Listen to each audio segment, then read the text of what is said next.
नमस्कार दोस्तों, मेरा नाम है कृष्णा मिश्रा। आप सभी का जीएस कर्मयोगी में भरपूर स्वागत है।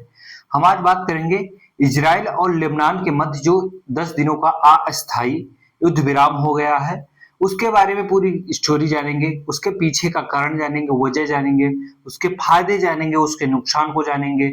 लेकिन उससे पहले एक चीज मैं बता दे रहा हूँ, इसमें बहुत बड़ी सक्रिय भूमिका अमेरिकी राष्ट्रपति डोनाल्ड ट्रंप का है और वहां के प्रशासन का है, अमेरिका के, इस युद्ध को विराम करवाने के लिए। इससे एक बात तो समझ के आती है कि अमेरिका का सबसे महंगा ड्रोन 2000 करोड़ रुपए का जो ड्रोन था, उसको किसने मार गिराया? ईरान ने।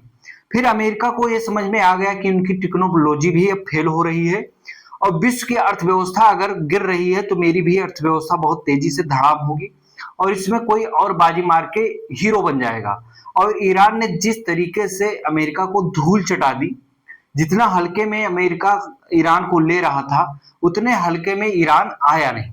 ठीक है, अमेरिका को धूल चटा दिया है एक तरीके से कहें तो उसी युद्ध से बाहर निकलने के लिए तो पहले तो अस्थायी युद्ध विराम अमेरिका और ईरान के बीच होता है, उसके बाद इस्लामाबाद में बैठक होती, जो बैठक असफल हो गई थी।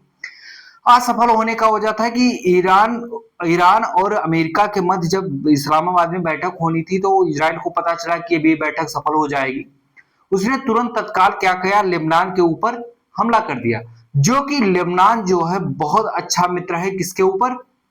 किसका? ईरान का। ईरान का बहुत अच्छा मित्र है। ईरान ने एक शर्त भी रखी थी 10 शर्तों में से कि अब हमला लेबनान के ऊपर भविष्य में नहीं होना चाहिए, जो इजराइल बार बार हमला कर रहा है। इसकी वजह क्या थी? तो इसकी वजह यह थी कि अमेरिका अगर ईरान से युद्ध विराम, संघर्षपूर्ण विराम लगा देता है तो उनका खतरा जो है इजराइल के ऊपर बढ़ता चला जाएगा, मरता उनका ईरान का खतरा जो है वो उसके ऊपर बन जाएगा, इजराइल के ऊपर। और इजराइल अपने आप को असुरक्षित महसूस करने लगा कि ईरान आए दिन हमें जब चाहेगा, जैसा चाहेगा वैसा हमें निपटा देगा। तो इसी सबको देखते हुए लेबनान पे हमला करते हैं कि डोनाल्ड ट्रंप अभी भी इसमें लिप्त रहे, अमेरिका लिप्त रहे।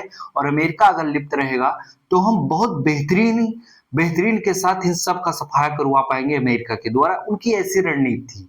लेकिन अब हम असली रणनीति पे आते हैं, डोनाल्ड ट्रंप ने क्यों ऐसा किया कि इजराइल और लेबनान के मध्य युद्ध 10 दिनों का युद्ध विराम हो गया। ठीक है, तो हम पूरी कहानी समझेंगे, पूरी स्टोरी जानेंगे। इसी में एक बात और बताएंगे कि ईरान ने भारत के प्रति लास्ट में क्यों अपना रवैया ऐसा कर दिया है, क्यों ऐसा कर रहा है, तो हम पूरा जानेंगे।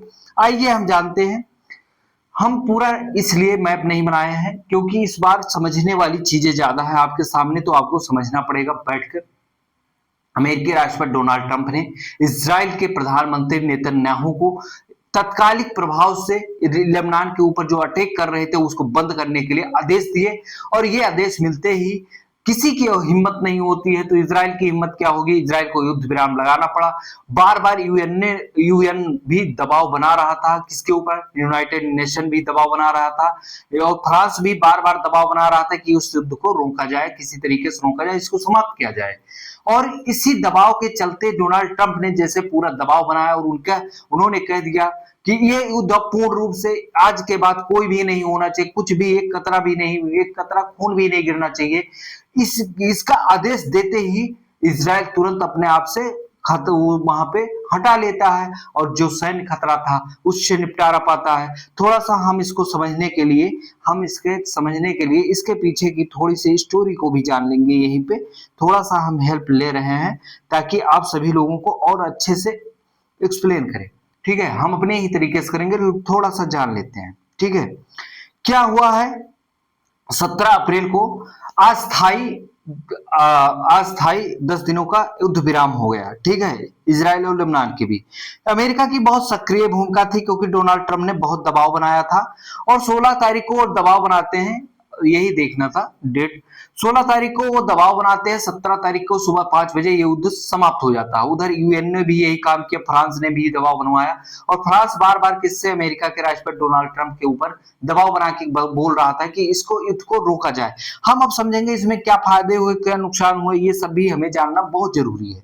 ठीक है, देखो जितनी तबाही हुई उसका भी आंकड़ा आया है, तो आंकड़ा हम आपके सामने प्रस्तुत करेंगे।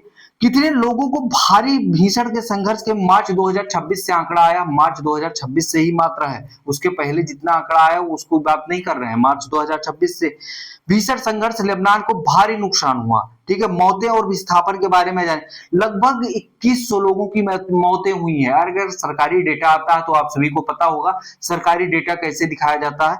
लगभग 2100 लोगों की मौतें हुई जो मारे गए इस युद्ध में, निर्दोष थे। उनका क्या दोष था? ये लोग अपनी रोटियां सेकने के लिए निर्दोष लोगों की जान ले लिए। ठीक है, लगभग 10 लाख लोग बेघर हो गए। कितने? 10 लाख। कितनी?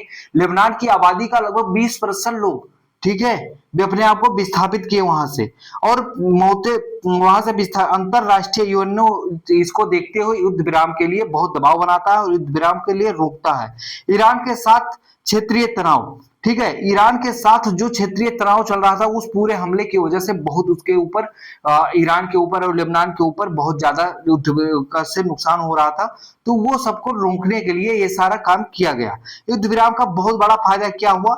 ईरान ने हारमुज खाड़ी को व्यापारिक जहाजों के लिए फिर से खोल दिया। इन्होंने जैसे उधर युद्ध बंद किया, अब देखिए धीरे धीरे पूरा विश्व सही स्थिर हो जाएगा, क्योंकि हारमुज जलसंधि को किसने खोल दिया? ईरान ने खोल दिया है। ठीक है, मुख्य शर्तें क्या है? ठीक है, ईरान की मुख्य शर्तें जल, थल और नभ तीनों सैन्य सुरक्षा प्रदान करना है। सुरक्षा सेना अभी दक्षिणी लेबनान के पीछे नहीं हटी है, बल्कि उसको भी पीछे हटना पड़ेगा, क्योंकि 10 किलोमीटर अगर पीछे नहीं हटी तो ईरान मानने वाला नहीं है, हारमुज फिर बंद कर देगी। 10 शांति समझौते सीमा विवाद और उसको निपटाया जाएगा। लेबनान सरकार की संप्रभुता भी है और उसकी जिम्मेदारी को देखते हुए इसे अस्थायी 10 दिनों के लिए बंद कर दिया गया है। और ये जो 10 दिनों के लिए बंद किया गया, तो इससे देखिए कितना बड़ा फायदा। ईरान ने हारमुज जलसंधि को खोल दिया और इस प्रकार रही ये पूरी घटनाएं। ठीक है, और उधर ईरान क्या काम किया है? ईरान ने कुछ भारतीय जहाजों पे जानबूझ के हमला किया और वो उन्होंने भारतीय झंडा, क्योंकि वो इस समय सोच रहे हैं भारत हमारी तरफ से बोले, भारत को भी अब उकसा रहे हैं।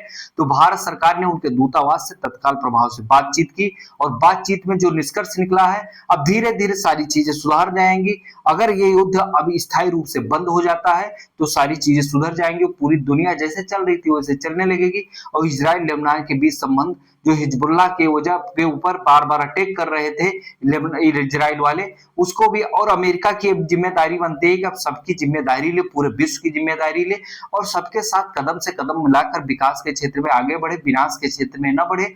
और ईरान को भी अब शांतिपूर्वक वार्ता करके और सारी चीजों को सुलझा लेना चाहिए। मेरा यही एक सुझाव है, और पूरा विश्व शांतिपूर्ण चले, क्योंकि इसमें निर्दोष लोगों का जान जाती है, न जाने कितने लोग बेघर हो जाते हैं, न जाने कितने लोगों की जीविकाएं छिन जाती हैं। तो इस प्रकार से ये सारी चीजों को बैठकर साफ कर लेना अब उचित है। बहुत हुआ युद्ध, अब हमें बातचीत के जरिए आगे बढ़ना चाहिए। तो बातचीत के जरिए इन लोगों को आगे बढ़ना चाहिए, मेरा यही सुझाव है। और बहुत जल्दी मेरा अनुमान भी है कि बहुत जल्दी सब कुछ सुधार होगा। भारतीय नागरिकों को निकालने के लिए भारत सरकार ने ईरान से भारतीय नागरिकों को निकालने के लिए ऑपरेशन अजय शुरू किया है। ऑपरेशन अजय के अभी इजराइल ईरान में जिस तरीके से युद्ध चल रहे थे, वहां पे जो जहाजों पे अटैक किए गए, उसी को देखते हुए भारत सरकार ने अपने नागरिकों की असुरक्षा महसूस की। इसके वजह से वहां भारत सरकार ने अपने नागरिकों को निकालने का फैसला लिया और तत्कालिक प्रभाव से ऑपरेशन अजय चलाकर वहां से निकाल रही है इस समय। तो ये जैसे भी घटनाएं और आगे बढ़ती है पूरा हम सामने प्रस्तुत करेंगे। बहुत लॉन्ग वीडियो बनाने की कोई जरूरत नहीं थी, जो सच्चाई थी वो दिखा रहे हैं। हम मीडिया नहीं है, हम कोई न्यूज चैनल नहीं है। ठीक है, हम जो भी लाते हैं आपको सच्चाई दिखाते हैं, आपको सच्चाई देखने के लिए और सच्चाई से जुड़े रहने के लिए, हर चीज जानने के लिए जीएस करीम होगी से जुड़ा रहना होगा, हमसे जुड़ा रहना होगा। और फिर आपको ऐसे ही इंटरेस्टिंग वीडियो अगली वीडियो देंगे, भारत और बांग्लादेश संबंध। ठीक है, तो आप उसको देखने के लिए हमारे चैनल से जुड़े रहें। तब तक के लिए जय हिंद, धन्यवाद।